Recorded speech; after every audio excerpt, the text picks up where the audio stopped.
A powerful businessman sees his cold routine interrupted by a poor girl sitting on the sidewalk, holding a teddy bear in her arms.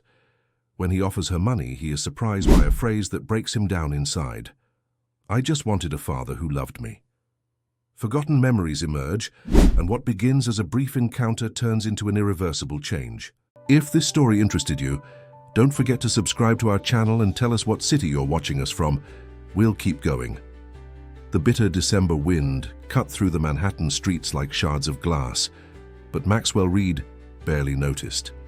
His mind was elsewhere, calculating figures for tomorrow's merger as he strode purposefully down Fifth Avenue. The 52-year-old investment banker checked his Rolex 4:17 p.m., just enough time to make it back to his office before the conference call with Tokyo. Maxwell had built his life on precision, his tailored Brooks Brothers suit, the meticulously organized schedule on his smartphone, the empire he'd constructed at Reed Capital Partners. Everything had its place, its function, its purpose. Emotion was inefficient. Sentiment was a liability. These were the principles that had carried him from a small-town nobody to one of Wall Street's most formidable players. He was about to step off the curb when something caught his eye, a small figure huddled against the stone facade of an upscale department store. At first, he assumed it was just another of New York's countless homeless, something his mind had learned to filter out years ago. But there was something about this particular scene that made him pause. A little girl no older than 7 sat alone on the cold sidewalk. She wore a faded purple coat several sizes too large, mismatched mittens and scuffed sneakers. Beside her was a small backpack with frayed straps. In her arms, she clutched a worn teddy bear missing one button eye. What struck Maxwell wasn't just her obvious poverty, but her stillness. She wasn't begging or sleeping or crying, she was just waiting. Maxwell found himself breaking his stride, slowing to a stop. It was unlike him to deviate from his course. His assistant would testify that Maxwell Reed did not make unscheduled detours, yet here he was. "Are you lost?" he asked, his voice sounding unexpectedly formal in his own ears. The girl looked up, revealing eyes that seemed too old for her small face. "No, sir," she replied quietly. Maxwell shifted uncomfortably, glancing around for a parent, a guardian, someone responsible for this child. The crowded sidewalk continued its relentless flow around them, not a single passerby showing interest in the tableau of the powerful businessman and the small girl. "Where are your parents?" he tried again. The girl's eyes dropped to her teddy bear. "Don't have any."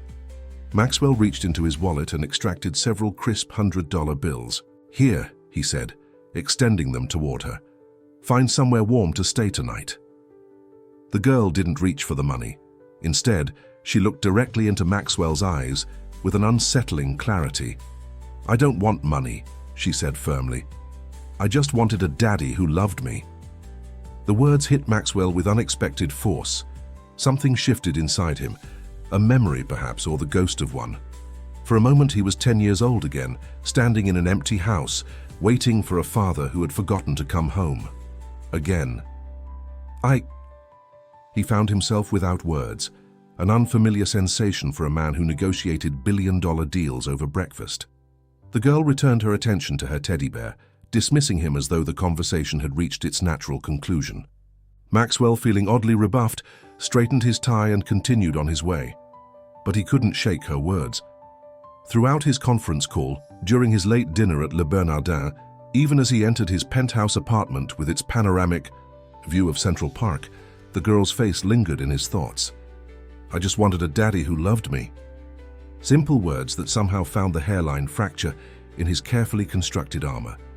Maxwell poured himself a glass of 30-year-old scotch and stood by the floor-to-ceiling windows. The city sparkled below him, a testament to human ambition and industry. He had conquered this concrete jungle. He had everything a man could want. So why did a child's words leave him feeling so hollow? Sleep eluded him that night. He tossed in his king-sized bed, haunted by unexpected ghosts. His father's perpetual absence, his mother's quiet resignation. The day he left home at 18, vowing never to need anyone again.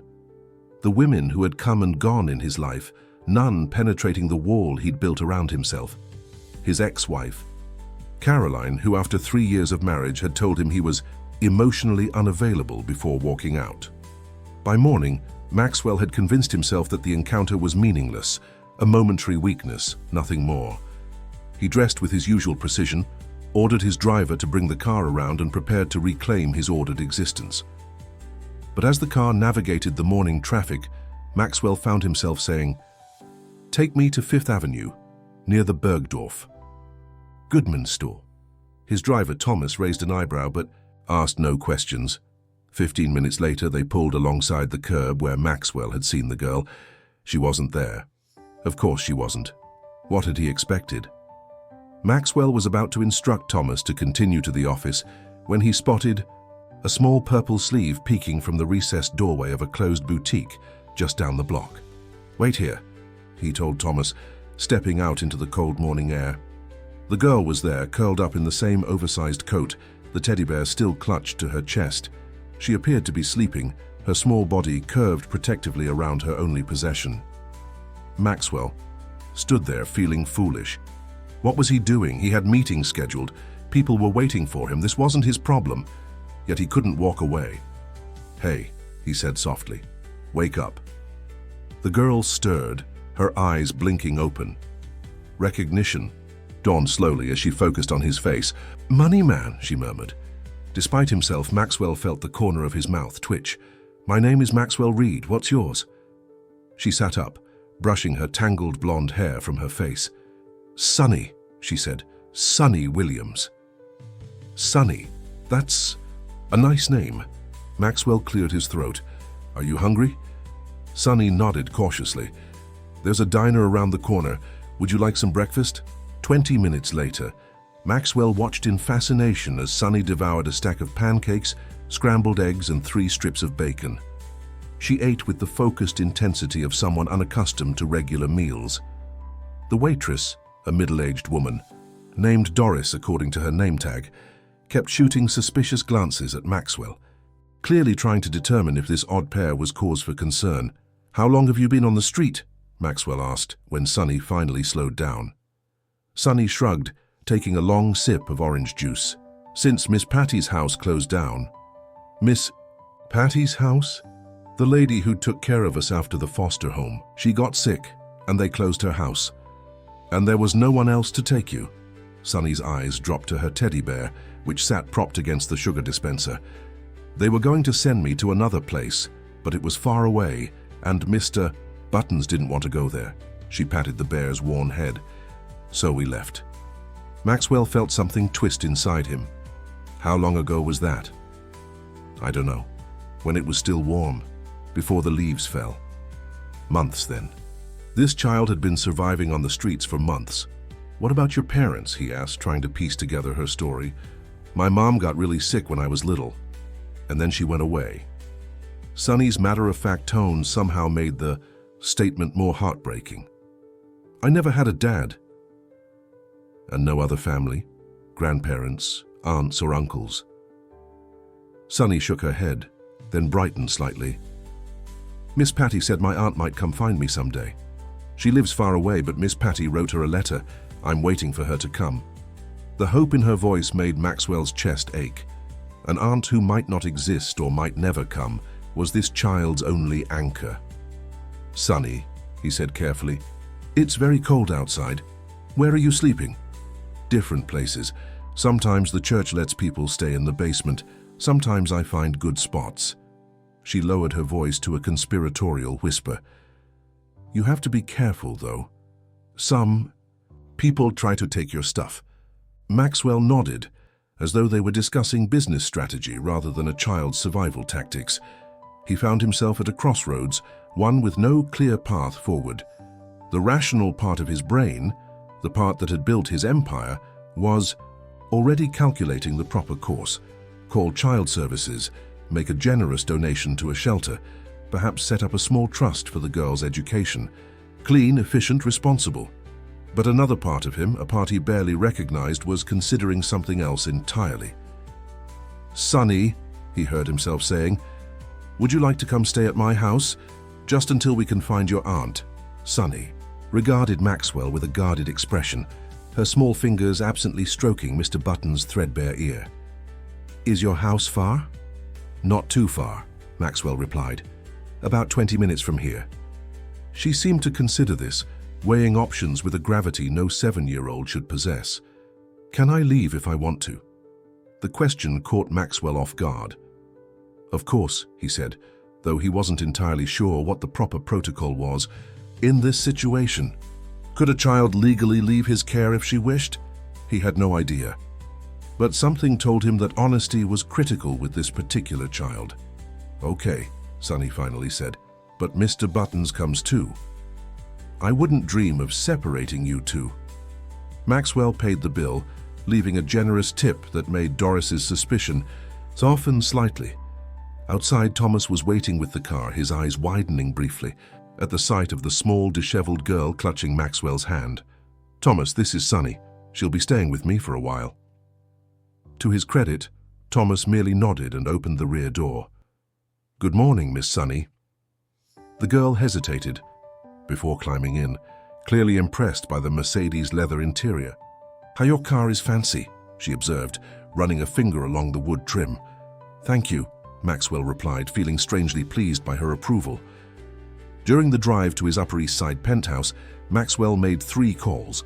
The first was to his assistant, informing her that he would be working from home for the remainder of the day. The second was to his attorney, requesting an urgent meeting that afternoon. The third was to a high-end department store, arranging for a personal shopper to deliver a selection of children's clothing, toiletries, and necessities to his apartment within the hour. Sonny watched the city pass by, her face pressed against the window Mr. Buttons held tightly in her arms. Maxwell found himself studying her reflection in the glass. There was something both fragile and resilient about her, like a wildflower growing through concrete. "Do you live in a castle?" she asked suddenly. Maxwell smiled despite himself. "Not exactly. It's an apartment, but it's at the very top of the building. You can see the whole city from there. Like a princess in a tower?" "Something like that." When they arrived at the building, the doorman's carefully neutral expression couldn't quite hide his surprise at seeing Maxwell Reed, known for his strictly professional demeanor, holding hands with a street-worn child. "Good morning, Mr. Reed," he said, opening the door for them. "Morning, Frank. This is Sonny. She'll be staying with me." "Welcome, Miss Sonny," Frank said with a small bow that made the girl giggle. The elevator ride to the penthouse was silent, Sonny's eyes growing wider as the numbers climbed higher. When the doors finally opened directly into Maxwell's apartment, "Foyer," she gasped audibly. The penthouse was a testament to Maxwell's success and aesthetic, minimalist, expensive, and impeccably designed. Floor-to-ceiling windows showcased the Manhattan skyline, while modern art pieces worth more than most homes adorned the walls. Every surface gleamed with the attention of daily professional cleaning, and it was utterly, completely unsuited for a child. Sonny stood frozen in the entryway, suddenly seeming smaller against the backdrop of such opulence. Maxwell realized, with a pang of something like embarrassment, that his home contained nothing soft, nothing colorful, nothing welcoming. "Let me show you around," he said, trying to inject warmth into his voice. The tour was brief. Living room, kitchen, his office, guest bedrooms. Sonny followed silently, holding Mr. Buttons close to her chest, her worn sneakers leaving faint marks on the pristine hardwood floors. "You can stay in this room," Maxwell said, opening the door to the larger of the guest bedrooms. The space was elegant but sterile, decorated in shades of gray and white. "We'll get you some things to make it more comfortable." Sonny nodded, placing Mr. Buttons carefully on the king-sized bed. The teddy bear looked absurdly small against the expanse of Egyptian cotton. "Are you hungry?" Maxwell asked, realizing they'd need to establish some kind of routine. "No, I had pancakes," Sonny replied, her attention caught by the view from the bedroom window. "Is that a park?" "Yes, that's Central Park." "It's so big, like a forest in the city." Maxwell checked his watch. The personal shopper would arrive soon, and his attorney shortly after. "Sonny, I need to make some calls. Would you like to watch television?" She turned to him with genuine confusion. "What do you want me to watch?" "Whatever you'd like," Maxwell replied, realizing he had no idea what children's programming might be appropriate for a 7-year-old. There are channels with cartoons, I believe. He led her back to the living room and spent several awkward minutes navigating his rarely used streaming services before finding a children's channel. Sunny settled on the sofa, looking comically small against the massive leather sectional, her eyes fixed on the colorful animation. Maxwell retreated to his office, leaving the door ajar so he could hear if she needed anything. He sat at his desk, staring at his computer screen without really seeing it. What was he doing? He had just brought a homeless child into his home on impulse, something so out of character that if one of his employees had done it, he'd have questioned their judgment. Yet here he was. His phone buzzed with a text from the lobby. The personal shopper had arrived. Maxwell instructed Frank to send her up, then went to check on Sunny. She hadn't moved from her spot on the sofa, though. Mr. Buttons had somehow migrated from the bedroom to her lap. "Someone is bringing some clothes and things for you," he explained. "Is that okay?" Sunny nodded, her eyes never leaving the screen where animated animals were engaged in some kind of musical adventure. The personal shopper, a professionally cheerful woman named Melissa, arrived with several assistants carrying bags and boxes. Maxwell brought her up to speed in a low voice. "I need everything a 7-year-old girl would need. Clothes, shoes, toys, whatever is appropriate." Melissa's smile never faltered. "Of course, Mr. Reed. We've brought a selection of essentials, and I can arrange for additional items to be delivered tomorrow. Would you like me to help her try things on?" Maxwell glanced at Sunny, who was now watching them with wary interest. "Sunny, this is Melissa. She's brought some new clothes for you. Would you like to see?" To his relief, Sunny nodded, though she kept a tight grip on Mr. Buttons as she approached. Melissa knelt down to her level, her professional demeanor softening into something more genuine. "Hello, Sunny. I brought lots of nice things for you to try. Do you have a favorite color?" "Yellow," Sunny replied softly. "Like sunshine." "Well, what a coincidence. I brought several yellow things. Would you like to see them first?" Maxwell left them to it, returning to his office to prepare for his attorney's visit. Through the open door, he could hear Melissa's enthusiastic commentary and Sunny's occasional quiet responses. Something about the sound of their voices, one adult, one child, in his usually silent apartment, created an odd feeling in his chest. By the time his attorney, Richard Harmon, arrived, Sunny had been outfitted in new jeans, a yellow sweater, and socks with little stars on them. Her hair had been brushed and pulled back with a sparkly clip, and Melissa had somehow managed to clean her face without causing distress. She looked like a different child, or rather, she looked like a child should look: clean, cared for, safe. Maxwell introduced Sunny to Richard, then set her up with a new tablet Melissa had included in her purchases. "Sunny, Richard and I need to talk about grown-up things. Will you be okay out here for a little while?" Sunny nodded, already engrossed in the educational game Melissa had downloaded for her. In his office, Richard got straight to the point. "Max, what exactly are you doing?" Maxwell explained the situation as clinically as he could, finding Sunny on the street, learning about her circumstances, his decision to provide temporary shelter. Richard listened with the patient expression of a man who had spent decades managing the legal affairs of the wealthy and impulsive. When Maxwell finished, he removed his glasses and pinched the bridge of his nose. "You do realize this is highly irregular and potentially problematic from a legal standpoint," he said. "I'm aware. You should have called child services immediately." No. There are protocols for these situations, established systems. Systems that failed her in the first place," Maxwell interrupted, surprising himself with the edge in his voice. "She was in foster care, Richard, then some unofficial arrangement that fell apart. Now she's been living on the streets for months while waiting for some aunt who may not even exist." Richard sighed. "I understand your concern, but just tell me what I need to do to make this legitimate," Maxwell said. "Temporary guardianship, whatever it takes." His attorney studied him for a long moment. "You're serious about this?" "I am." "Why?" "This isn't like you, Max. You've never expressed any interest in children. let alone taking in a stranger's child. Maxwell turned to look through the glass wall of his office. From this angle, he could see Sunny sitting cross-legged on his sofa, her brow furrowed in concentration as she tapped at the tablet screen. Mr. Buttons sat propped beside her, as though supervising her progress. Why indeed? He had no answer that would satisfy Richard, or himself for that matter. Let's start with the basics, Richard said, pulling out his laptop. We need to report that you found her, but we can request temporary emergency placement with you while the system processes everything. They spent the next hour completing paperwork, making calls, and navigating the bureaucratic maze of child protective services. By late afternoon, Maxwell had been granted temporary emergency custody of Sunny for 2 weeks, pending a home visit and background check.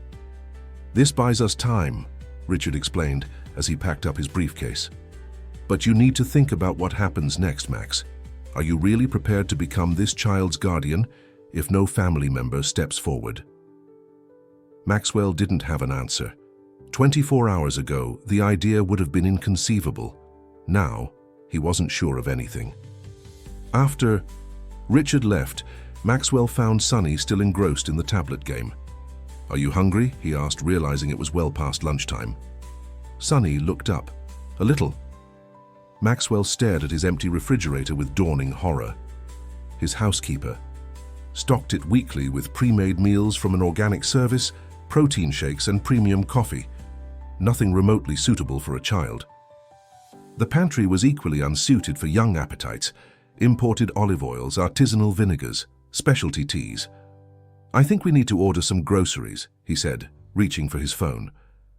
An hour later, they sat at Maxwell's rarely used dining table, eating delivery pizza. Sunny had requested cheese with extra cheese, a redundancy that Maxwell found oddly charming. He watched as she carefully removed the crusts, setting them aside on her plate. You don't like the crust? He asked. I'm saving it for later, she explained, as though this were obvious, in case I get hungry again. The statement hit Maxwell like a physical blow. This child was still operating in survival mode, hoarding food because she didn't trust that there would be more when she needed it. Sunny, he said gently, you don't have to save food here. There will always be plenty to eat, I promise. She looked at him dubiously, then at the crusts, clearly torn between wanting to believe him and the hard-earned lessons of her young life. How about this? Maxwell offered. We'll put the leftover pizza in the refrigerator and you can have it whenever you want. But you don't need to keep food at your place at the table, okay? After a long moment of deliberation, Sunny nodded and took a small bite of one of the crusts. That evening, Maxwell discovered the next challenge: bedtime. He had no idea what time a 7-year-old should go to sleep, what rituals might be involved, or how to ease a child's transition into an unfamiliar environment. He called his sister in Connecticut, who had 2 children of her own, for advice. Read her a story, Sarah suggested after expressing her shock at Maxwell's sudden guardianship. Make sure the room isn't too dark, and maybe let her keep a light on if she wants. Armed with this guidance and a children's book downloaded to his tablet, Maxwell approached Sunny, who was examining the contents of her new bedroom. Melissa had arranged for additional deliveries throughout the day: books, toys, a nightlight shaped like a star, bedding with colorful patterns, and a small table and chair set. I think it's time for bed, Maxwell said, feeling oddly uncertain. In the boardroom, his word was law. Here in his own home, he felt like he was navigating a foreign country without a map. Do I have to take a bath? Sunny asked. Do you want to? She considered this. Miss Patty made us take baths every night, but sometimes the water was cold. The fee. Water here is always warm, Maxwell assured her. And you don't have to take one tonight if you don't want to. After a brief negotiation, Sunny agreed to wash her face and hands and brush her teeth with the new toothbrush Melissa had provided. Maxwell waited outside the bathroom, the unfamiliar sound of a child splashing and humming filtering through the door. When she emerged in her new yellow pajamas, hair slightly damp around the edges, Maxwell felt another unexpected twinge in his chest. This small, vulnerable human was now his responsibility, if only temporarily. "Would you like me to read you a story?" he asked. Sunny's eyes widened. "Really?" "Yes, really." Maxwell followed her into the bedroom, where she climbed onto the massive bed and settled against the pillows, Mr. Buttons tucked securely under one arm. Maxwell sat stiffly on the edge of the bed and began reading the story he'd downloaded, something about a bunny saying goodnight to various objects in its room. It felt awkward at first, his Wall Street-honed voice unsuited for the gentle cadence of a children's book, but as he continued, he found himself relaxing into the rhythm of the simple text. When he finished, Sunny was looking at him with an expression he couldn't quite decipher. "Is something wrong?" he asked. "You didn't do the voices," she said. "The voices?" "For the different animals. Miss Patty always did voices." Maxwell cleared his throat. "I'm afraid I'm not very good at voices." "That's okay," Sunny said, with the diplomatic grace of a child trying to spare an adult's feelings. "Maybe you can practice." Despite himself, Maxwell smiled. "Maybe I can. Time to sleep now." He turned on the star nightlight, adjusted the blankets, and moved toward the door. "Mr. Maxwell?" Sunny's small voice halted him. "Yes?" "Thank you for the pizza, and the bed, and everything." Something shifted in Maxwell's chest. "You're welcome, Sunny." He left the door slightly ajar and retreated to his office, where he attempted to catch up on the work he'd neglected throughout this extraordinary day. But his concentration was fractured, his thoughts repeatedly drifting to the small girl sleeping in his guest room. What was he doing? What was the end game here? Maxwell Reed didn't make decisions without strategy, without careful consideration of all variables and potential outcomes. Yet he'd upended his perfectly ordered life on impulse for a child he barely knew. Around midnight, he finally went to bed, exhausted by the emotional complexity of a day unlike any in his adult life. He woke at 3:17 a.m. to the sound of whimpering. Disoriented, Maxwell sat up, momentarily confused by the unfamiliar noise in his usually silent apartment. Then he remembered. Sunny. He found her thrashing in her sleep, small face contorted in distress, tears leaking from her closed eyes. Mr. Buttons had fallen to the floor in her agitation. "Sunny," he said softly, retrieving the teddy bear. "Sunny, wake up, you're having a bad dream." Her eyes flew open, wild with fear. "Mommy!" she gasped, before reality reasserted itself, her face crumpled. "Oh." "It's okay," Maxwell said, awkwardly perching on the edge of the bed. "You're safe. It was just a dream." Sunny's breathing was ragged, her small body trembling. "I dreamed I was alone again," she whispered, "in the cold place." Maxwell felt something in him break open. Without thinking, he reached out and gathered her into his arms. She was so small, so fragile, her heartbeat fluttering like a bird's against his chest. "You're not alone," he told her, his voice rough with emotion he'd long denied. "And you're not in the cold place. You're here and you're safe." Sunny clung to him, her tears soaking through his silk pajama shirt. Maxwell held her, rocking slightly, murmuring reassurances that seemed to come from some long-dormant part of himself. He couldn't remember the last time he'd held another person like this, without agenda, without expectation, offering nothing but comfort. Eventually, her sobs subsided. Her breathing evened out. But when Maxwell tried to lay her back down, she clutched at his shirt. "Don't go," she pleaded. "I'm scared." Maxwell hesitated. What was the protocol here? What would a real parent do? "All right," he said finally. "I'll stay until you fall asleep." He stretched out awkwardly on top of the covers, Sunny curled against his side like a small warm comma. He passed her Mr. Buttons, which she hugged tightly to her chest. "Mr. Maxwell," she mumbled, already drifting back towards sleep. "Yes?" "Are you going to send me away?" The question pierced him. "No," he said, surprised by his own certainty. "I'm not going to send you away." Sunny sighed, her body relaxing. "Good," she whispered. "I like it here with you." Maxwell laid in the dark, listening to her breathing deepen as she fell back asleep. His arm was growing numb beneath her, but he didn't dare move. Something profound was happening to him. Something he couldn't articulate even to himself. He must have fallen asleep at some point, because the next thing he knew, early morning light was filtering through the curtains. Sunny was still curled against him, Mr. Buttons squashed between them, her blonde hair spread across his arm. Maxwell checked his watch. 6:42 a.m. He had 3 conference calls scheduled for this morning, quarterly reports to review, a lunch meeting with investors. For the first time in his adult life, none of it seemed important. He extracted himself carefully from the bed, tucking the covers around Sunny's sleeping form. In the kitchen, he started the coffee maker and pulled out his phone, sending a series of messages to his assistant: cancel the calls, reschedule the lunch, have the quarterly reports sent to his home email. Today, Maxwell Reed, the man known on Wall Street for his unwavering dedication to work, was taking a personal day. When Sunny padded into the kitchen an hour later, rubbing sleep from her eyes, Mr. Buttons dragging along the floor beside her, Maxwell was waiting with a stack of pancakes. "Good morning," he said, trying to sound casual, as though making breakfast for a child was something he did regularly. "Are you hungry?" Sunny climbed onto a bar stool at the kitchen island, her eyes widening at the sight of the pancakes. "Did you make these?" "I did," Maxwell confirmed, not mentioning the 2 burned attempts currently hidden in the trash.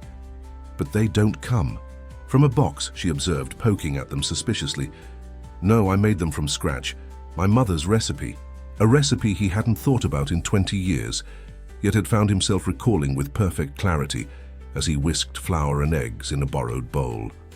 Sunny took a tentative bite, then broke into a smile so radiant it transformed her face. "They're yummy." Something warm bloomed in Maxwell's chest. "I'm glad you like them." As they ate, Maxwell found himself studying Sunny's face in the morning light. There was something familiar about her features that he couldn't quite place, something that had been nagging at him since their first encounter. "Sunny," he said carefully, "do you remember anything about your mother?" The girl's expression sobered. "A little. She had yellow hair like me, and she sang songs at bedtime." She pushed a piece of pancake around her plate.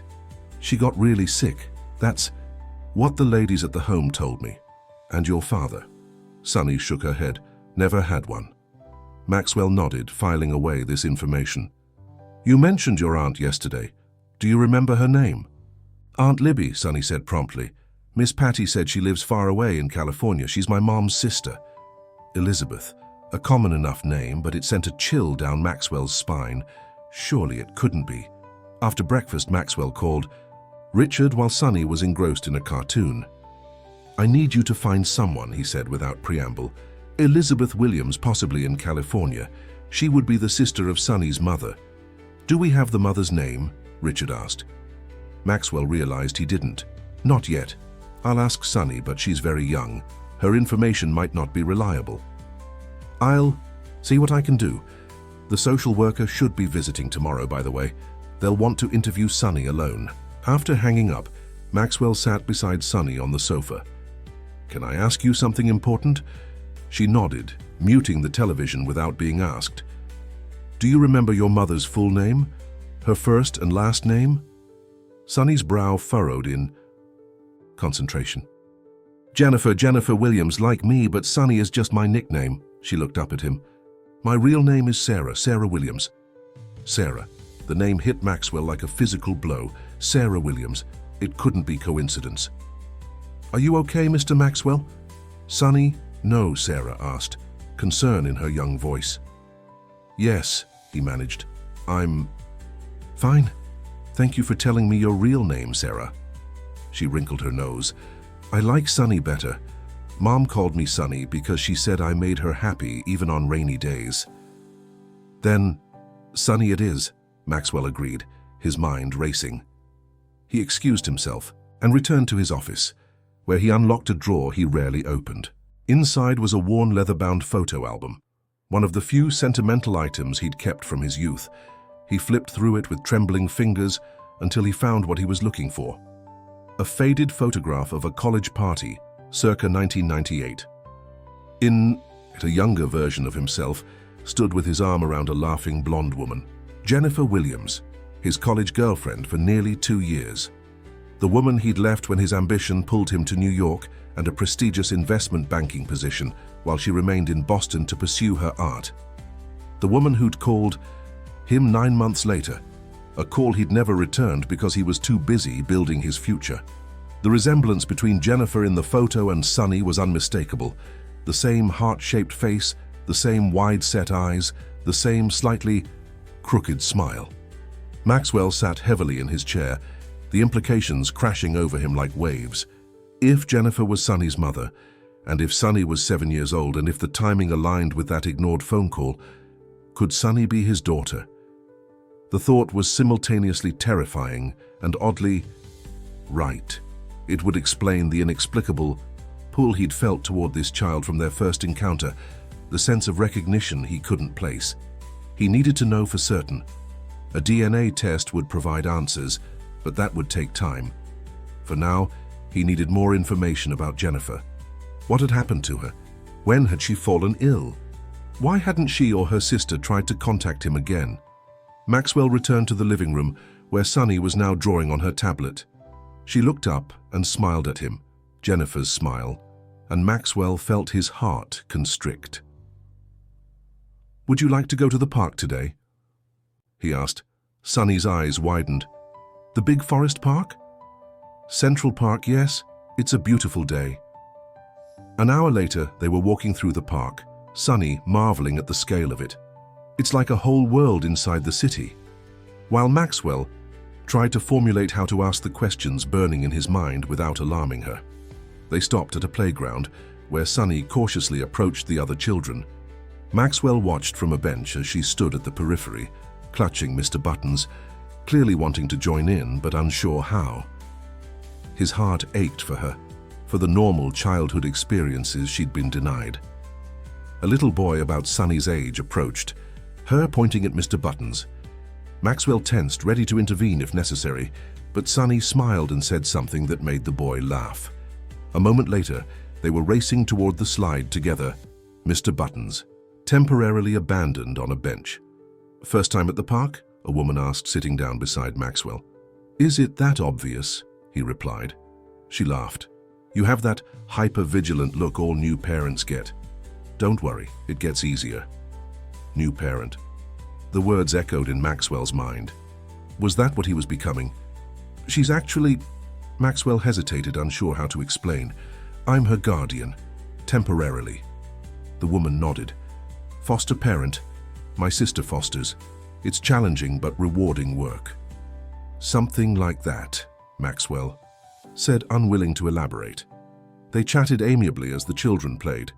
Maxwell found himself relaxing, drawn into the simple pleasure of watching Sonny's joy as she conquered the jungle gym, made friends with a group of girls, and fearlessly went down the tallest slide. When it was time to leave, Sonny protested, but Maxwell promised they could return soon. As they walked home, she slipped her small hand into his without comment. The casual gesture of trust made his throat tighten. Back at the apartment, Maxwell ordered lunch while Sonny told him elaborate stories about her playground adventures.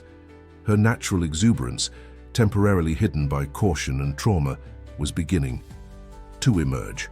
She was a bright, imaginative child, qualities he remembered in Jennifer. "Sonny," he said carefully when they'd finished eating, "can you tell me more about when your mom got sick? Do you remember how long ago it was?" The light dimmed in her eyes. "A long time, I was little." "And after that you went to the foster home?" She nodded. "First the hospital people took care of me, then the ladies in the office, then the home. And Miss Patty's house was after the home." "Yeah, it was better there. Not so many kids. But then Miss Patty got sick too." Sonny's voice dropped to a whisper. "Everyone who loves me gets sick." The raw fear in her voice broke Maxwell's heart. "That's not true, Sonny. Sometimes people get sick, but it's not because they love you, it's just something that happens." She looked unconvinced. "Your mom loved you very much," Maxwell continued, treading carefully. "Did she ever talk about your dad?" Sonny shook her head. "Just that he had to go away before I was born. Miss Patty said maybe he didn't know about me. The words confirmed Maxwell's suspicion. Jennifer had tried to tell him about the pregnancy, and he had been too self-absorbed to return her call. "What? Tiff," Maxwell said slowly, "your dad didn't know about you, but now he does. Would you want to meet him?" Sonny's eyes grew huge. "Is he coming here?" "I don't know," Maxwell hedged, not ready to reveal his suspicion. "I'm just asking what you would think about that." She considered this seriously. "Would he like me? Would he want me to stay with him?" "I'm sure he would like you very much," Maxwell said, his voice rough with emotion. "Any father would be lucky to have you as a daughter." Sonny beamed at him, then grew serious again. "But I want to stay with you, Mr. Maxwell. Can I stay with you and meet my dad?" Maxwell swallowed hard. "We'll figure it all out, Sonny. I promise." That night, after Sonny was asleep, Maxwell called Richard again. "I need everything you can find on Jennifer Williams," he said, "and I need it fast." "Did you learn something new?" Richard asked. Maxwell hesitated, then decided to trust his oldest friend with the truth. "I think Sonny might be my daughter, Richard." There was a long silence on the other end of the line. "You think what?" "Jennifer Williams was my girlfriend in college. The timing fits. Sonny has her smile, her eyes. And Jennifer tried to call me about 9 months after we broke up, a call I never returned." Richard exhaled slowly. "That's a significant development. We'll need a DNA test to confirm, of course." "Of course. But in the meantime, I'll find out what happened to Jennifer Williams and locate her sister Elizabeth. If your hunch is correct, this changes everything legally." The next morning, Maxwell woke to find Sonny already up, sitting cross-legged on the living room floor, surrounded by paper and crayons Melissa had included in her deliveries. "Good morning," he said. "You're up early." "I'm making something," she replied, not looking up from her drawing. Maxwell started the coffee maker and checked his phone. Richard had sent a preliminary report overnight. Jennifer Williams, 43, deceased 3 years ago. Breast cancer, survived by daughter Sarah Williams, then age 4. No father listed on birth certificate. Sister Elizabeth Williams notified but unable to take custody due to ongoing substance abuse treatment. Child placed in foster system. Will continue investigating. Maxwell leaned against the counter, absorbing the information. Jennifer had died only 3 years ago. While he'd been building his empire, she'd been fighting for her life, raising their daughter alone. The weight of his ignorance, his absence, pressed on him like a physical burden. "Mr. Maxwell," Sonny's voice pulled him from his thoughts. "I made this for you." She held up a drawing, a tall figure in a grey suit holding hands with a small yellow-haired figure. Between them was a brown blob that Maxwell assumed was Mr. Buttons. Above them, a huge yellow sun smiled down. Across the top, in wobbly letters, she had written, "My new family." "Do you like it?" she asked anxiously. Maxwell knelt down to her level, taking the drawing with reverent hands. "Sonny, this is the most beautiful thing anyone has ever given me." Her face lit up. "Really? Even better than your fancy car?" "Much better than my fancy car," he assured her, fighting the lump in his throat.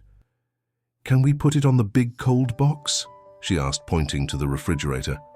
"Absolutely." Maxwell found a magnet in a drawer and carefully affixed the drawing to the refrigerator door. "There, now everyone can see it."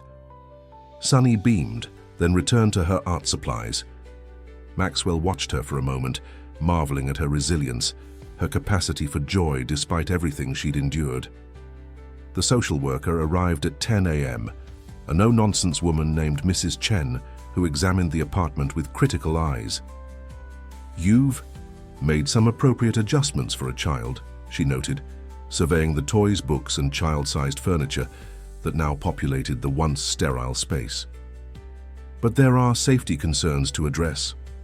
She pointed out numerous hazards Maxwell hadn't considered: uncovered electrical outlets, unsecured bookshelves, cleaning supplies in low cabinets. Maxwell took notes, promising to remedy each issue immediately. Mrs. Chen then interviewed him extensively about his background, his relationship with Sonny, his plans for her care and education. He answered truthfully but omitted his suspicion about being her biological father until he had confirmation. "I'll need to speak with Sunny alone now," Mrs. Chen said finally. Maxwell nodded and told Sunny he'd be in his office if she needed him. The 30 minutes that followed were some of the longest of his life. He tried to work but found himself straining to hear the murmur of voices from the living room. When Mrs. Chen finally called him back, her expression was unreadable. "Sunny, that seems comfortable here," she said. "She speaks highly of you and indicates she feels safe. That's positive." "Thank you," Maxwell said, relief washing over him. "However," Mrs. Chen continued, "this is still a temporary emergency placement. We'll be looking for suitable long-term options, including relatives who may be able to take custody." "Of course," Maxwell said. "About that, there may be some new information coming to light about Sunny's family situation. I'll share it with your department as soon as I have confirmation." Mrs. Chen raised an eyebrow but didn't press. "In the meantime, you'll need to address the safety issues we discussed, enroll Sunny in school, and arrange for a more thorough home study if you're considering applying for longer-term fostering or guardianship." After she left, Maxwell found Sunny sitting quietly on the sofa, Mr. Buttons clutched tightly to her chest. "Is everything okay?" he asked, sitting beside her. "Is the lady going to take me away?" Sunny asked, her voice small. "No," Maxwell said firmly, "not right now. And I'm going to do everything I can to make sure you can stay here if that's what you want." "I want to stay with you," Sunny said, leaning against him. "You make good pancakes, and you're learning to do the voices in stories, and you don't.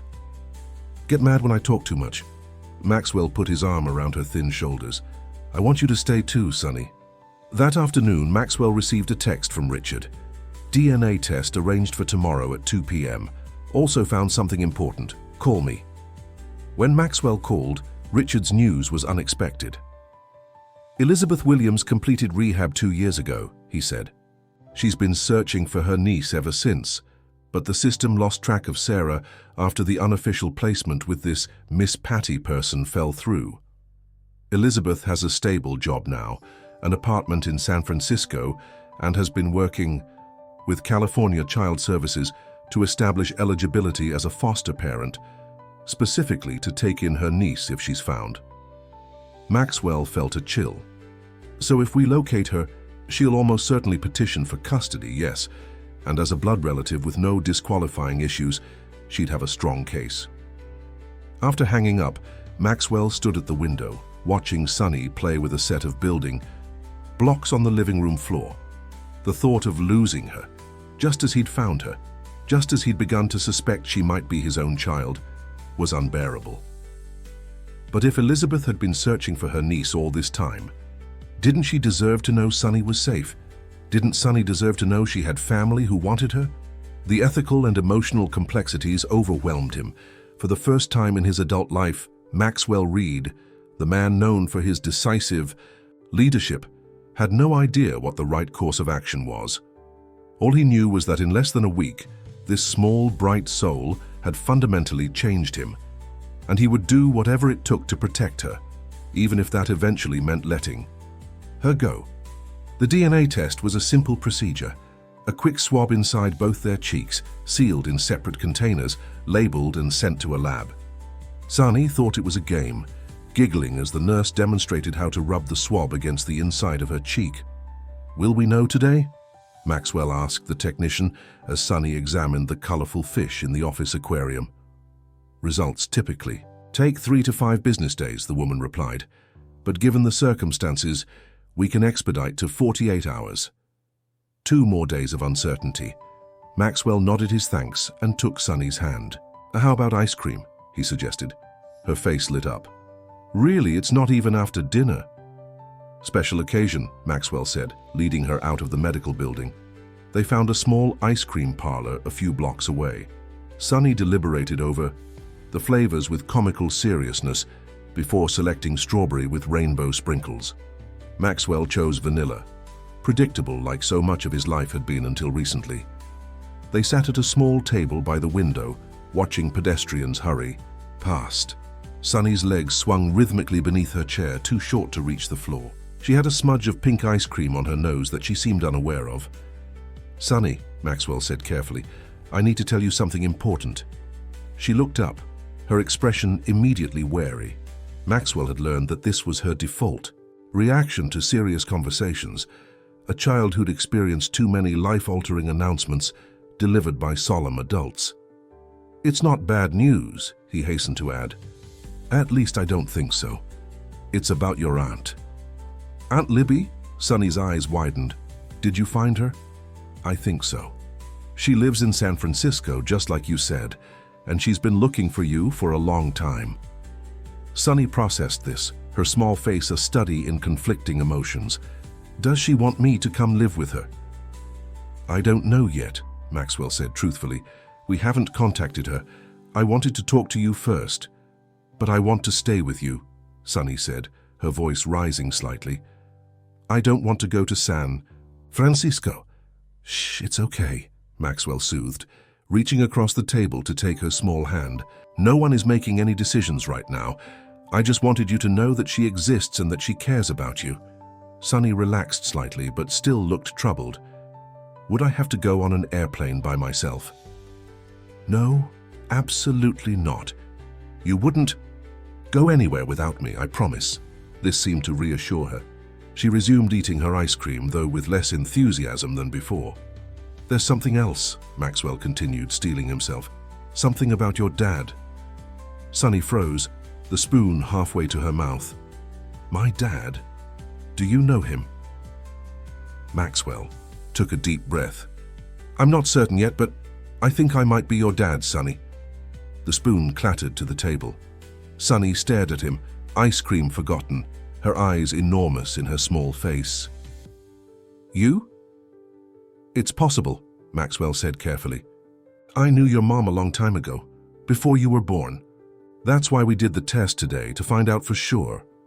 Sonny was uncharacteristically silent, her gaze fixed on Maxwell as though seeing him for the first time. He couldn't read her expression. Was it hope, fear, confusion? "Would that be okay?" he asked when her silence stretched on. "If I turned out to be your dad, would I call you Dad instead of Mr. Maxwell?" she asked finally. "If you wanted to, yes." "And I would stay with you forever? Not just until they find somewhere else?" "Yes," Maxwell said, his throat tight. "Forever." Sonny nodded slowly, processing this information. Then, with the direct simplicity of a child, she asked, "Why didn't you find me before?" "When Mom got sick." The question pierced Maxwell like a blade. "I didn't know," he said, his voice rough with emotion. "I didn't know about you, or that your mom was sick. If I had known, I would have come right away. I would never have let you go to those other places." Sonny studied his face, searching for truth with the uncanny perception children sometimes possess. Whatever she saw seemed to satisfy her, because she nodded again. "I think I'd like it if you were my dad," she said finally. "You're nice, and you don't yell, and you let me have ice cream before dinner." Maxwell laughed, though it came out suspiciously like a sob. "Those are pretty low standards, kiddo." "And," Sonny continued, her voice dropping to a near whisper, "I think Mr. Buttons likes you too." Coming from Sonny, there could be no higher endorsement. They finished their ice cream and began the walk home, Sonny's hand firmly clasped in Maxwell's.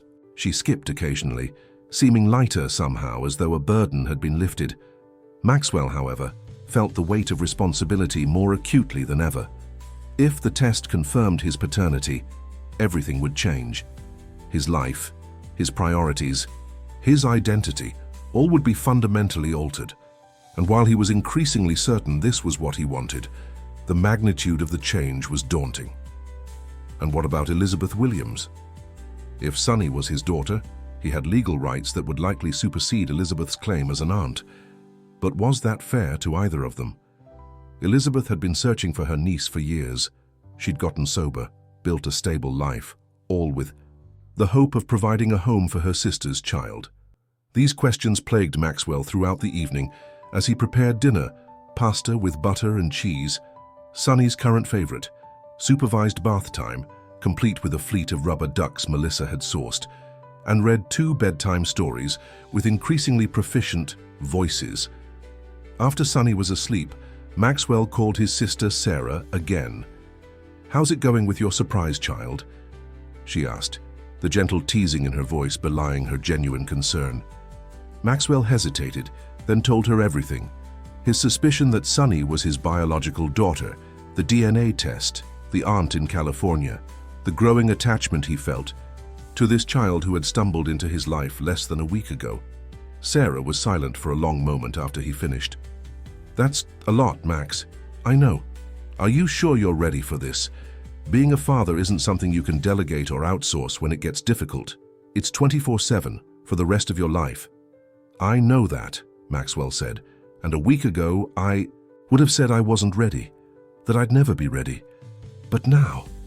He thought of Sonny's face lighting up when she saw the pancakes he'd made, the feel of her small hand in his, the trust in her eyes when she told him Mr. Buttons approved of him. And now I can't imagine not being her father. Sarah sighed. "Well, little brother, it sounds like you're already a dad. DNA test or no DNA test. But what about your work, your lifestyle? Everything would have to change." "It already has," Maxwell said simply. The next morning, Maxwell called Richard with a new request. "I want to contact Elizabeth Williams. Are you sure that's wise before we have the DNA results?" Richard asked. "Yes, regardless of whether Sonny is my biological daughter, her aunt has been searching for her. She deserves to know Sonny is safe." Richard conceded the point and provided a phone number. Maxwell stared at it for a long time before dialing, rehearsing what he would say, how he would explain the extraordinary circumstances. Elizabeth Williams answered on the third ring. "Hello? Ms. Williams? This is Maxwell. Reed, I'm calling about your niece, Sarah. She also goes by Sonny." There was a sharp intake of breath. "You found her? Is she okay? Where is she?" The desperate hope in the woman's voice confirmed Maxwell had made the right decision to call. "She's safe," he assured her. "She's with me in New York City. It's a complicated situation." Over the next half hour, Maxwell explained how he'd encountered Sonny on the street, taken her in, and discovered their possible connection. Elizabeth listened without interrupting, though he could hear her crying softly. "I've been looking for her for so long," she said when he finished. "After Jenny died, well, I wasn't in a good place. By the time I got myself together, the system had lost track of her. They said she was in an unofficial placement that fell through, and then nothing. It was like she vanished." "She was living on the streets for months," Maxwell said, unable to keep the anger from his voice. "The system failed her completely." "I know," Elizabeth's voice broke. "I failed her too. I should have been there when Jenny got sick. I should have been strong enough to take care of Sonny from the beginning." Maxwell felt his resentment soften. This woman had clearly suffered her own demons, her own regrets. "You're trying now," he said. "That counts for something." There was a pause. Then Elizabeth asked the question Maxwell had been dreading. "When can I see her?" Maxwell had anticipated this. "Would you be willing to come to New York? I think it would be easier for Sonny if the first meeting happens. In familiar surroundings, I'd cover all your expenses, of course." To his relief, Elizabeth agreed. "I can get time off work next week. I can't believe I'm finally going to see her." "There's one more thing," Maxwell said, "about the possibility that I might be Sonny's biological father." "I know about you," Elizabeth interrupted, surprising him. "Jenny told me about the boyfriend from college who moved to New York for some fancy job. She tried to tell you about the pregnancy, but you never called back." The confirmation of his worst fear, that Jennifer had indeed tried to reach him about their child, hit Maxwell like a physical blow. "I didn't know," he said, though the words felt hollow, an inadequate defense for his negligence. "I believe you," Elizabeth said after a moment. "Jenny believed it too. She never spoke badly of you to Sonny, just said you had to go away before she was born. She was always hopeful, I guess, that maybe someday you'd find out and want to be part of Sonny's life." Maxwell closed his eyes against a sudden rush of emotion. "Thank you for telling me that." They arranged for Elizabeth to fly to New York the following week, giving them time to prepare Sonny for the meeting and hopefully to receive the DNA test results first. After hanging up, Maxwell sat at his desk for a long time, processing the conversation. Elizabeth hadn't been what he expected, not an adversary, but another person who loved Sonny and had her own painful journey. That evening, Maxwell took Sonny to a small neighborhood restaurant for dinner. As they waited for their food, he broached the subject of her aunt's visit. "I talked to your Aunt Libby today," he said casually. Sonny's head snapped up from the paper placemat she'd been coloring. "You did? What did she say? Does she remember me?" "She remembers you very well," Maxwell assured her. "She's been looking for you ever since your mum went away. She's very excited to see you again." "Is she coming here?" Sonny asked, a mixture of curiosity and apprehension in her voice. "Yes, next week. She'll stay in a hotel nearby, and you can spend some time together. Would that be okay?" Sonny thought about this, twirling a crayon between her fingers. "Will she take me away from you?" The directness of the question caught Maxwell off guard. "No one is going to take you anywhere you don't want to go," he said, choosing his words carefully. "We're going to figure out what's best for you, together." Sonny seemed satisfied with this answer and returned to her coloring. But later that night, as Maxwell tucked her into bed, she asked another difficult question. "What if the test says you're not my dad? Will I have to leave then?" Maxwell sat on the edge of the bed, his heart heavy. "Sonny, listen to me. No matter what that test says, I'm not going anywhere. You have a place with me for as long as you want it." "Promise," she whispered, clutching Mr. Buttons tightly. "I promise," Maxwell said, with a certainty that surprised even him. He realized in that moment that the DNA test results wouldn't change how he felt. Somehow, in less than a week, this child had become his, and he hers. The next morning, Maxwell was in his home office on a video call with his executive team when his private line rang. Seeing it was Richard, he quickly wrapped up the meeting and answered. "The results are in," Richard said without preamble. "Maxwell, the test confirms it. You are Sonny's biological father." Maxwell sank into his chair, a complex wave of emotions washing over him. Relief, joy, grief for the years lost, anger at his younger self for missing that call from Jennifer, but above all a profound sense of rightness, as though the universe had finally clicked into proper alignment. "Max, are you there?" Richard prompted. "Yes," Maxwell said, his voice steadier than he felt. "What happens now legally?" "As her biological father, you have rights. But since you weren't listed on the birth certificate and haven't been in Sonny's life until now, we'll need to petition the court to establish paternity legally. Given the DNA evidence, that should be straightforward." "And custody? What about Elizabeth's claim?" Richard sighed. "That's more complicated. As the biological parent, you have priority under the law. But given the unusual circumstances, your absence from Sonny's life until now, Elizabeth's established relationship and efforts to find her, a judge will consider what's in Sonny's best interest." "I see," Maxwell said, his thoughts racing. "Thank you, Richard. I need some time to think." After hanging up, Maxwell stood and walked to the window, looking out at the city he'd once believed was all he needed. How drastically his perspective had changed in just 1 week. He was a father. Legally, biologically, irrefutably. But what kind of father would he be? What decisions would truly serve Sonny's best interests? As if summoned by his thoughts, Sonny appeared in the doorway of his office, Mr. Buttons in tow. "Mr. Maxwell, can we go to the park again today?" Maxwell turned, seeing his daughter with new eyes, Jennifer's smile, his own stubborn chin, a miracle he'd nearly missed. "Absolutely," he said, his decision crystallizing in that moment. "And Sonny? I have something important to tell you first." Sonny's eyes grew wide as saucers when Maxwell told her the news. For a moment she stood perfectly still, processing the information in that careful way she had. A child who had learned to think before reacting, to measure each new development against the possibility of disappointment. "The test says you really are my dad?" she asked finally, her voice small. "Yes," Maxwell confirmed, kneeling to meet her at eye level. "I am your father, Sonny." She studied his face, searching for something. For real, not pretend. For real, not pretend. A slow smile spread across her face, like sunshine breaking through clouds. Then, with no warning, she launched herself into his arms, nearly knocking him over. Maxwell caught her, feeling her small body trembling against his chest. "I knew it," she whispered fiercely. "I told Mr. Buttons it might be true."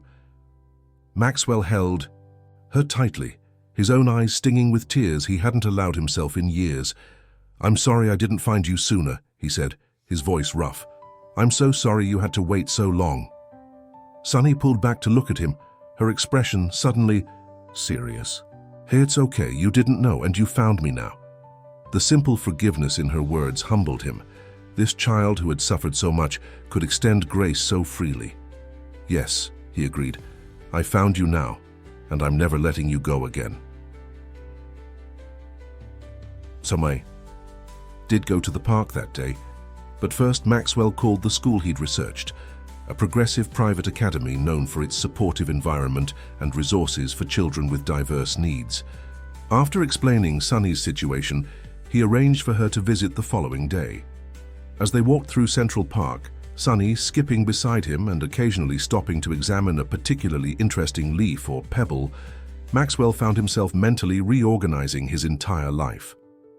His priorities, his schedule, his plans for the future, all were shifting to accommodate this new reality. By the time they returned home, he had made several decisions. First, he would need to delegate more at work, reduce his hours, and possibly step back from some of his responsibilities. Second, the penthouse, while spacious, wasn't ideal for a child. No yard, no nearby playgrounds, too many hard edges and fragile objects. They would need to look for a more suitable home, perhaps a brownstone with a small garden. And finally, he needed to speak with Elizabeth, a conversation that would be difficult but necessary. That evening, after Sunny was asleep, Maxwell called. "Elizabeth again." "I received the DNA test results today," he said after they'd exchanged pleasantries. "They confirm that I am Sunny's biological father." There was a pause on the other end of the line. "I see," Elizabeth said finally. "I suppose that changes things." "Not necessarily," Maxwell replied, choosing his words carefully. "I still want you to come to New York. Sunny needs her family, all of her family." "But you'll be seeking full custody," Elizabeth said. Not a question, but a statement. "Yes," Maxwell acknowledged. "I believe that's in Sunny's best interest, but I don't want to cut you out of her life, far from it." "What are you suggesting?" Elizabeth's tone was cautious. Maxwell took a deep breath. "I'm suggesting we find a way to coexist in Sunny's life, not as adversaries, but as two people who care about her. You're her connection to her mother, to her past. That's irreplaceable." There was a long silence, and for a moment, Maxwell thought they'd lost the connection. Then Elizabeth spoke, her voice thick with emotion. "When Jenny was sick, she made me promise I'd find Sunny and make sure she was okay. That's all I've wanted, to know she's safe, loved, to be part of her life." She paused. "If you're offering that, then yes, I still want to come to New York." "Thank you," Maxwell said, relief washing over him. "I'll send you the flight information tomorrow." The next morning, Sunny was uncharacteristically quiet as they prepared for her school visit. She picked at her breakfast, clutching Mr. Buttons on her lap. "Are you nervous about the school?" Maxwell asked gently. Sunny nodded, not meeting his eyes. "It's okay to be nervous. New places can be scary." "What if the other kids don't like me?" she whispered. Maxwell's heart ached for her. "Some will, some might not. That's how it is with people. But you're wonderful, Sunny. You're smart and kind and brave. The right friends will see that." She looked up at him, her expression vulnerable. "Did you have friends when you were little?" The question caught him off guard. "Not many," he admitted.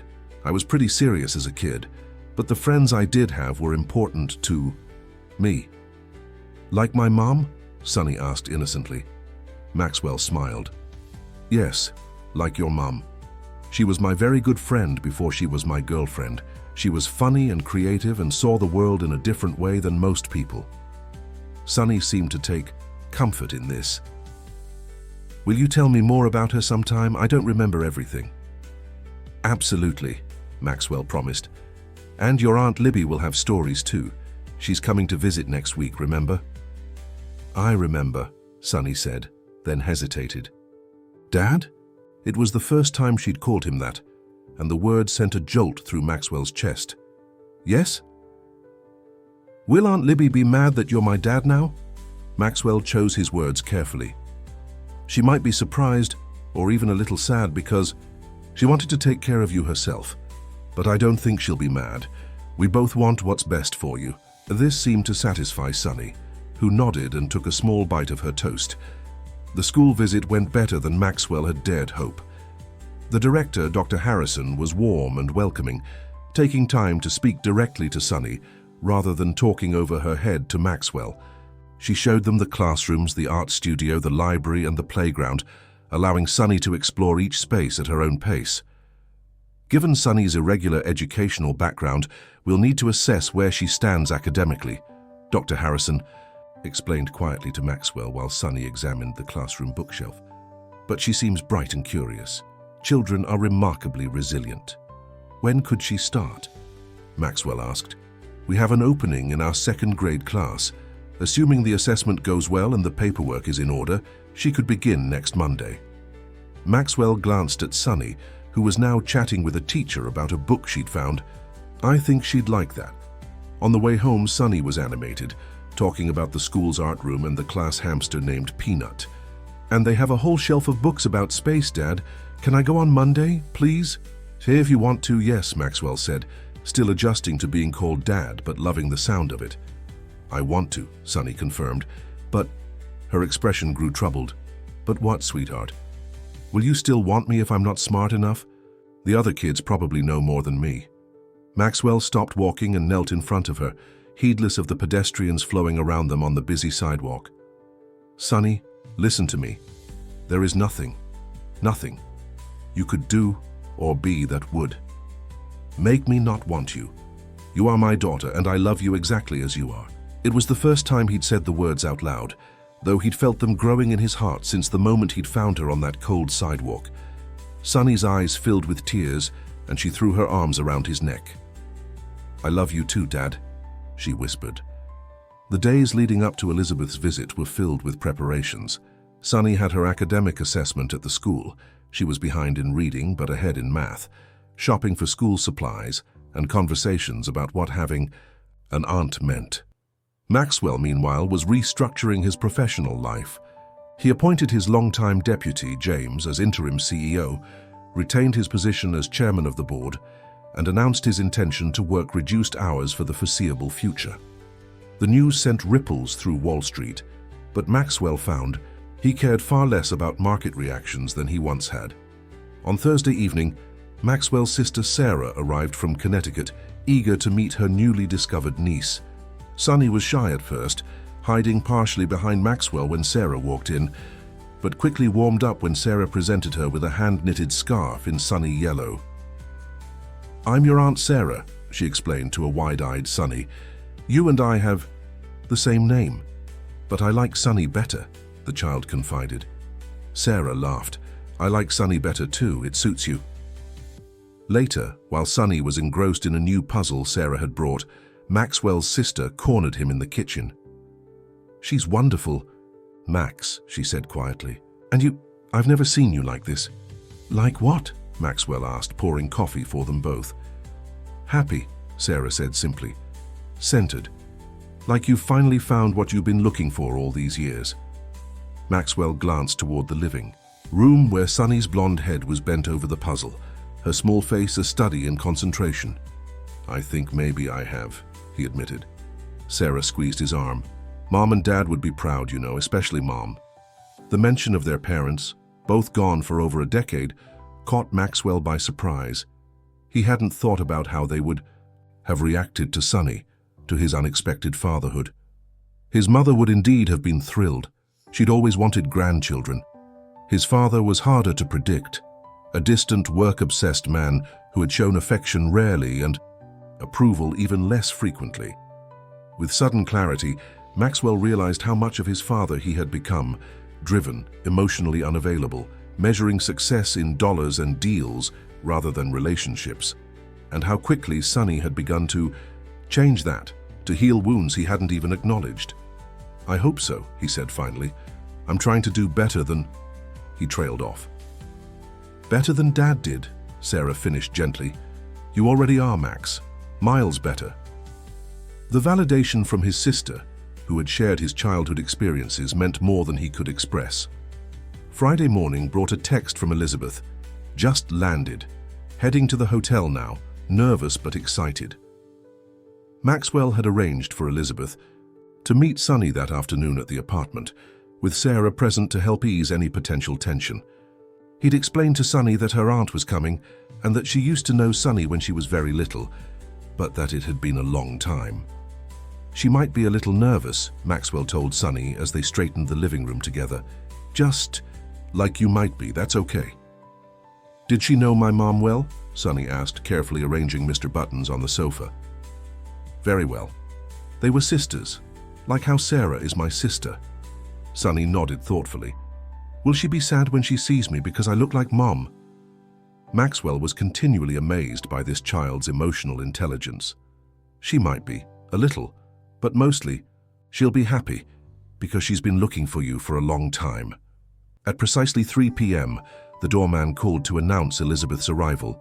Maxwell felt Sonny tense beside him, her small hand gripping his tightly. "It's going to be okay," he assured her, giving her hand a gentle squeeze. "I'll be right here."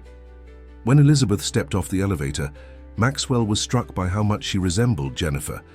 The same blonde hair, though cut shorter, the same heart-shaped face that Sonny had inherited. She was dressed simply in jeans and a blue sweater, and she was visibly trembling. Her eyes went immediately to Sonny, who was half hidden behind Maxwell's legs. "Oh my God," she whispered, one hand coming up to cover her mouth. "You look so much like your mom." Sonny said nothing, studying this new person with cautious eyes. Elizabeth knelt down, bringing herself to Sonny's level. "Hi, Sonny," she said softly. "You probably don't remember me, but I'm your Aunt Libby. I used to sing songs with you when you were a baby." Sonny tilted her head. "What songs?" Elizabeth smiled. "You Are My Sunshine was your favorite. Your mom said it was perfect for you because your smile was like sunshine." Something flickered in Sonny's eyes, recognition perhaps, or the echo of a memory. She stepped forward slightly, still keeping one hand on Maxwell's leg. "I have a teddy bear," she announced. "His name is Mr. Buttons." Elizabeth's smile widened. "I know. I helped your mom pick him out when you were born. He used to have 2 button eyes, but one fell off when you were about 3. This revelation clearly impressed Sonny. "You know Mr. Buttons?" "I do. We're old friends." The ice broken, Sonny moved forward to show Elizabeth her bear. Maxwell exchanged a glance with Sarah, who gave him an encouraging nod. The rest of the afternoon unfolded more smoothly than Maxwell had dared hope. Elizabeth was gentle and patient with Sonny, following the child's lead, sharing stories about Jennifer when asked but not pushing too hard. By the time they ordered dinner, Sonny was sitting beside her aunt on the sofa, showing her the drawings she'd made that week. After Sonny went to bed, the adults sat in the living room, the atmosphere tense but not hostile. "She's adjusted well," Elizabeth observed, "considering everything she's been through."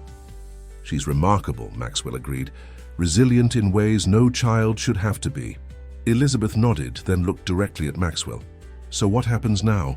You're her father, you have rights, I understand that, but I've been searching for her for 2 years. I promised Jenny—" Her voice broke, and Sarah quietly excused herself, giving them privacy for this difficult conversation. "I'm not going to keep you from her," Maxwell said firmly. "You're her family. Her connection to Jennifer, that's irreplaceable." "But you want custody," Elizabeth stated. "Yes, I believe that's best for Sonny. She's settling in here, starting school on Monday. More upheaval wouldn't be good for her." Elizabeth was silent for a long moment. "And if I fight you on this, take it to court?" Maxwell had anticipated this question. "Then we put Sonny through a legal battle that would be confusing and painful for her. Neither of us wants that." "No," Elizabeth agreed quietly. We don't. What if, Maxwell suggested carefully, we found a compromise, one that keeps Sunny's well-being at the center? Elizabeth looked at him warily. What kind of compromise? I maintain primary custody, but you have regular visitation. You're acknowledged legally as an important part of her life. As she gets older, maybe she spends summers with you in San Francisco. Holidays. We could alternate or even share. He leaned forward. I'm not trying to win, Elizabeth. I'm trying to give Sunny what she needs. Stability, love, family. All of her family. Elizabeth's eyes filled with tears. You really mean that, don't you? I do. She wiped her eyes, then squared her shoulders. I need to think about it, and I need to spend more time with Sunny before I make any decisions. Of course, Maxwell agreed. Take all the time you need. As he showed Elizabeth out, she paused at the door. You know, you're not what I expected. What did you expect? Some heartless Wall Street type who saw Sunny as a possession to be claimed. She gave him a small, rueful smile. Jenny always said you were more complicated than you seemed. Guess she was right. After Elizabeth left, Maxwell checked on Sunny, who was sleeping peacefully. Mr. Buttons clutched to her chest. Tomorrow would bring more conversations, more negotiations, more steps toward whatever new family configuration they were creating. But for now, in this quiet moment, Maxwell allowed himself to simply be a father watching his daughter sleep, marveling at the miracle of her existence and the unlikely path that had brought them together. 6 months later, Maxwell stood in the doorway of Sunny's new bedroom, watching as she arranged her growing collection of books on the built-in shelves. Mr. Buttons supervised from his place of honor on her yellow bedspread. They had moved into the brownstone 3 weeks ago, a 4-story home in Brooklyn Heights, with a small backyard garden, high ceilings, and a warm lived-in feel that the penthouse had always lacked. The top floor had been converted into Maxwell's home office, allowing him to balance his reduced work responsibilities with being present for Sunny. Dad, Sunny called, interrupting his thoughts. Can we put the star map here? She pointed to the wall above her desk. Perfect spot, Maxwell agreed, moving to help her hang the constellation chart she'd received for her 8th birthday last month. As they worked together, Maxwell marveled at how much had changed in half a year. Sunny had flourished at her new school, making friends and catching up academically with remarkable speed. Her nightmares had grown less frequent, though she still occasionally crawled into his bed during thunderstorms. And she smiled more. Great, unguarded smiles that transformed her face and warmed Maxwell's heart each time. The legal aspects had been resolved more smoothly than anyone had anticipated. After spending a week with Sunny and Maxwell, Elizabeth had made a difficult but gracious decision. Rather than fighting for custody, she had agreed to Maxwell's proposed arrangement. He would have primary custody, while she would have generous visitation rights, including monthly visits to New York and extended time during school breaks. She needs stability, Elizabeth had explained to Maxwell, and as much as I want her with me, she's happy here, with you. I can see that. Richard had formalized the agreement, and the family court judge, impressed by their cooperative approach, had approved it with minimal modifications. Maxwell had formally established his paternity, and Sunny's birth certificate had been amended to list him as her father. The doorbell rang, interrupting their decorating. "That's Aunt Libby," Sunny exclaimed, racing down the stairs with the boundless energy of childhood. Maxwell followed at a more measured pace, smiling at his daughter's enthusiasm. Elizabeth had flown in yesterday for her monthly visit, staying at a nearby hotel, but spending most of her waking hours with them. To Maxwell's surprise, he had come to genuinely like Jennifer's sister. Her love for Sunny was evident in everything she did, and her willingness to prioritize Sunny's well-being over her own desires had earned his respect. "Aunt Libby!" Sunny's voice echoed up the stairwell. "Dad and I are putting up my star map. Come see." By the time Maxwell reached the entryway, Sunny was already dragging Elizabeth toward the stairs, chattering about the constellations she'd learned in science class. Elizabeth caught Maxwell's eye over Sunny's head and smiled, the easy smile of co-parents who had found their rhythm. "Don't you want to say hello to your other visitor first?" Elizabeth asked Sunny, gesturing toward the door where Sarah stood. with a covered dish in her hands. "Aunt Sarah," Sonny released Elizabeth to hug Maxwell's sister. "Did you bring the mac and cheese? The one with the crunchy stuff on top?" Sarah laughed. "Would I dare show up without it? It's still warm from the oven."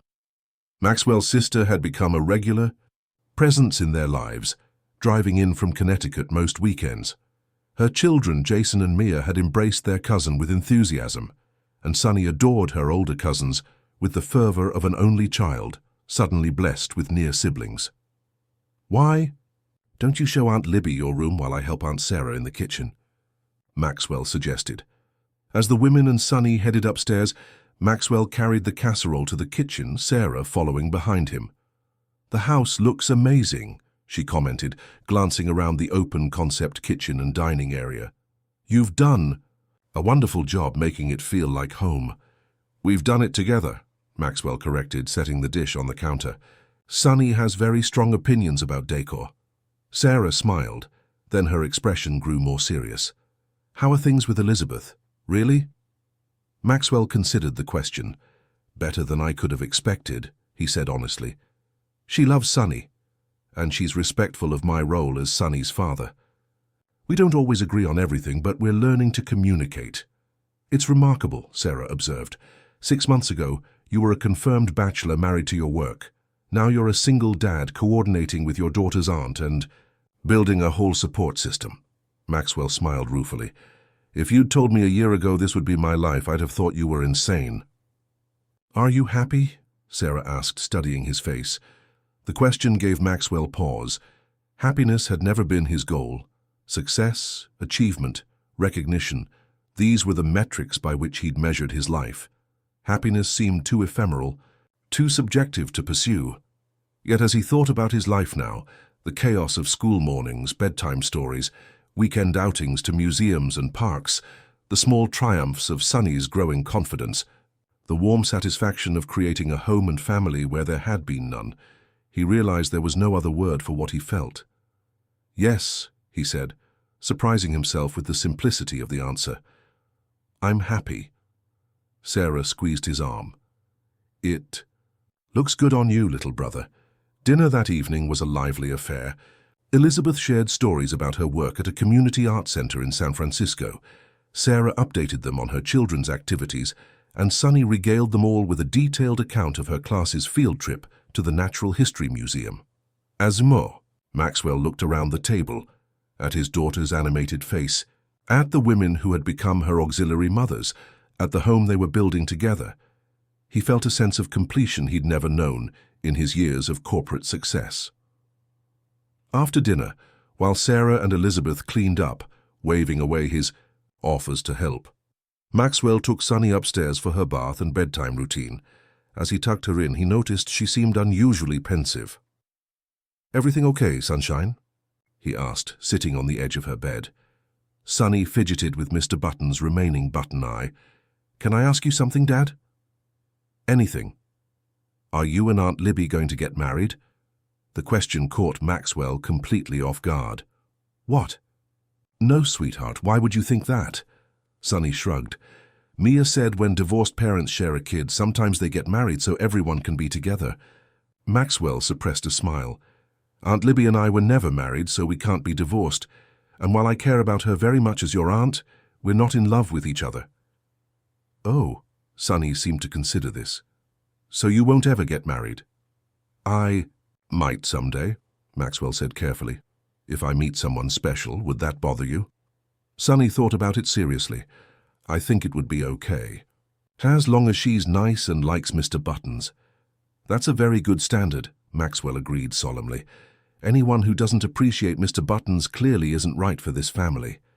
Sonny giggled, then grew serious again. "Dad, I'm glad you found me." Maxwell's throat tightened. "I'm glad I found you too, Sonny, more than you could ever know. Even though it changed everything for you, Aunt Sarah said you used to work all the time and live in a fancy tower like a business prince." Maxwell laughed at his sister's characterization. "Business prince, huh? Well, I did work too much and my apartment was very high up, but you know what?" He leaned closer, as if sharing a secret. "This life, our life together, is so much better." Sonny beamed at him, then yawned widely. "Night. Dad, love you." "Love you too, sunshine, sweet dreams."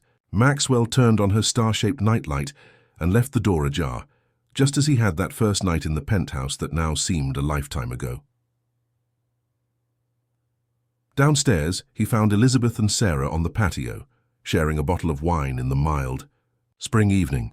"She go down okay?" Elizabeth asked as he joined them. "Fine, though she did ask if you and I were planning to get married." Elizabeth choked on her wine. "What?" Maxwell explained about Sonny's question, and both women dissolved into laughter. "No offense, Max," Elizabeth said when she recovered, "but you're really not my type." "Likewise," Maxwell assured her, accepting the glass of wine Sarah poured him. They sat in companionable silence for a while, listening to the distant sounds of the city. "I've been thinking," Elizabeth said finally, "about Jennifer, about what she would think of all this." She gestured vaguely, encompassing the house, their unusual family arrangement, everything. "What conclusion did you reach?" Maxwell asked quietly. Elizabeth smiled, a bittersweet expression tinged with both grief and peace. "I think she'd be amazed and grateful. She always hoped you'd be part of Sonny's life someday." "I wish I'd known sooner," Maxwell said, the familiar regret washing over him. "I wish I'd been there for both of them." "You can't change the past," Sarah said gently. "But look what you've created from the moment you did know. A home, a family, stability for Sonny." "We all failed her in some way," Elizabeth added. "The system failed her. I failed her. You didn't know to look for her. But now—" She gestured toward the house where Sonny slept safely in her new bedroom. "Now she has all of us, and we're not going to fail her again." The next morning, Maxwell took Sonny, Elizabeth and Sarah to the Central Park Zoo, a favorite weekend activity that never seemed to lose its appeal for Sonny. As the adults followed Sonny from exhibit to exhibit, Maxwell found himself watching his daughter rather than the animals. She moved with more confidence now, her step lighter, her smile quicker. The wariness that had shadowed her eyes when he first found her had largely disappeared, replaced by the curious, open gaze of a child who felt secure in her world. At the sea lion pool, Sonny pressed against the glass, fascinated by their graceful underwater movements. "Dad, look, they're dancing." "I see them," Maxwell said, crouching beside her. "They're beautiful." "Can we come back next weekend with Jason and Mia?" Sonny asked, referring to her cousins. "We can try," Maxwell promised. "Though I think Aunt Sarah mentioned they have soccer games on Saturday." Sonny nodded, accepting this possibility with the flexibility she'd developed. "Maybe Sunday then, or another day. It's okay." This easy adjustment to changed plans was new, a sign of her growing security. Early on, any alteration in routine had triggered anxiety, a fear that her new stability might be as temporary as everything else in her young life had been. They continued through the zoo, stopping for hot chocolate despite the warming spring temperatures, a tradition from their earlier visits during the winter months. As they sat at a small table, Sonny between Maxwell and Elizabeth with Sarah across from them, a passing tourist offered to take their photo. "What a beautiful family," the woman commented as she handed Maxwell's phone back to him. "None of them," corrected her. Because that was what they had become, Maxwell realized as he looked at the photo, a family. Not traditional, not what any of them had expected, but real and solid and theirs.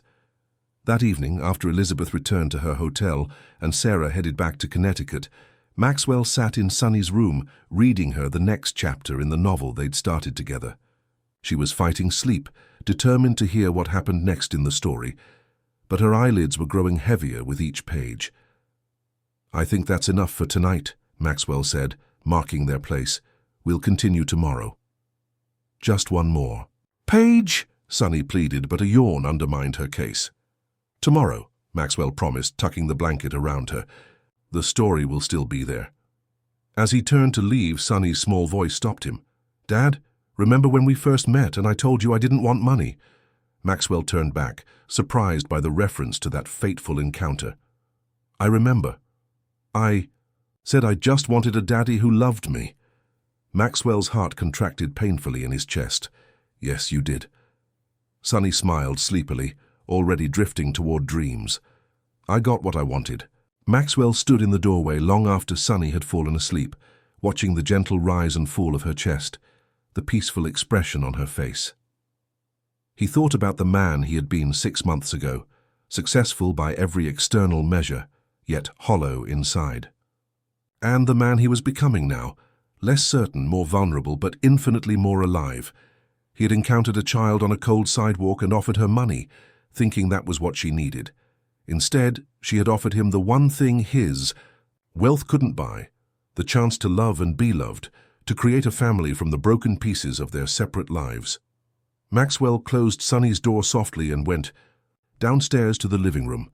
On the mantel sat a framed photograph, the first drawing Sonny had given him of the two of them holding hands beneath a smiling sun.